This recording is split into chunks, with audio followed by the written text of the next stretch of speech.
Thank you. Grand pour break. Was it a long time dream to be a part of DC family? A dream? No. Well, yeah, sure. I mean, once I saw the show, I knew I wanted to. It was a long time dream, but once I saw the material, I was like, yeah, I want to do that. It's unique, interesting. And did you know Doom Patrol before the show? I didn't know. No, but I did research and learned that it was a comic book from the early '60s and definitely influenced the X-Men, you know, and Doom Patrol didn't really survive that well. It was, I mean, maybe 7 or 8, maybe 9 times different incarnations of the Doom Patrol. Like they kept killing them off and then bringing it back. I'm like, so it's, you know, it's exciting to see it on a big screen, finally. And what did you convince you to take the role?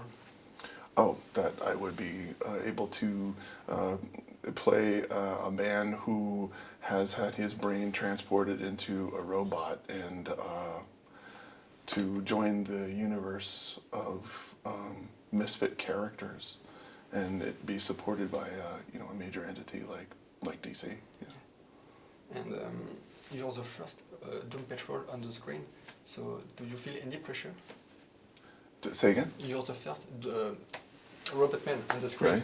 And do you feel any pressure? Of course, you always do. But I think that that's helpful because it makes everyone work harder. It makes everyone want to take a risk, and that's what we strive to see when we watch entertainment, isn't it? Yeah. And it's crazy because I didn't notice while I watched the show, but you're not under the costume. Mm-hmm. And how does it work? Well, Riley Shanahan's a physical performer, a really great guy. We collaborate. I'll read the script for everyone to have like we call a scratch track for them to understand the voice of the character. They'll listen to it. The specificity of each episode, each script, is such that there's really no misunderstanding about which character is going to do what and when. It's all thought through. I provide the voice for it, and sometimes Cliff, the race car driver, does appear in future episodes in the mech suit, in the robot suit, because of the nature of the surreal approach that the storytelling takes. All of these creative licenses are all indulged. And are you on the set when you're not under the costume?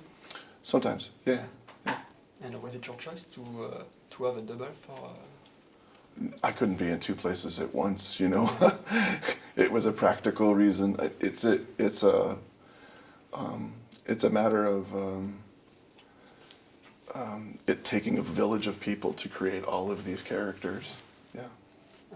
What I like about the show, it's not a show about superheroes, but about people who try to save themselves before save people. They're anti-heroes. Yeah, and it's refreshing because we don't see that. No. They're more wrapped up in their dark psychological issues and problems and how they dislike one another, and they're not interested in saving the world. And I think that superheroes are, as they would say, well, they'd say other things, they have foul mouths, but they think that they're overrated. Doom Patrol they're a scrappy bunch, and they're like a dysfunctional family, really. Yeah. They care about one another, but they can't stand each other. And it's a dysfunctional family on the screen, but is it the same with the actors? No, God no. If you're going to no, we're all very tight. We take care of each other. Anytime you do a project like this, there's a great deal of trust that you have to establish amongst one another. You are not under the costume, but you have to wear these haircuts. It's not a very pretty haircut. So not very what? Haircut. Your haircut is not very, very pretty. So. Okay. What do you mean? No, sorry, Eric. You're not under the costume, but you have a very specific haircut. Right. And was it your choice to have the 80s haircut? No, all the characters are designed for the period, just like Larry Trainor lives in the 50s, and Rita Farr is from the 1930s, and Cliff Steele is kind of like the height of the 1980s. Race movies, real sort of Tom Cruise looking kind of inspiration. Like everybody wore sort of feathered back hair. Yeah. Cliff has a very heavy story, but he's the most colorful character of the show. Really? Yeah. You haven't seen it all. Yeah, he has all the joke. And how do you manage to find the right balance between heavy stuff and the fun stuff? It's very well written. What can I say? Well, I mean, there are very dark themes in this show. It's about each of these characters has a personal salvation to work towards. They don't always succeed. Without each other, they don't get anywhere, but they really strongly dislike one another, although they care. I think that the humor comes from the seriousness of what's underneath it all. And I like that this is formidable. I like that this is not, a confectionery item for little kids, for instance. Not to say that it may not be appropriate in some moments for small children, but it is material that doesn't insult its viewer by pretending something isn't the way it really is. And is it difficult to just play with your voice sometimes and not with your body? Sure. Sure, sometimes it's the best job ever. I work from a studio, and then it comes out of Riley Shanahan in a robot suit. It's a funny process. Yeah, it works. When we look back at your career, we can see that you're a man of TV show. Was it more fun or interesting to play in a TV show instead of a movie? I'm just glad to have a job, man. It depends. Yeah. And now, I mean, what is TV and what is a movie today? Yeah. Because Doom Patrol is an episodic series television show, but each episode is a miniature film in itself, and then 10 episodes could have been condensed into 120 minutes, and that would make it a movie. But I think in this format it works best because you get more time, a longer approach to each character. There's so much more to invest in. The fans love it, so it works for them, works for us.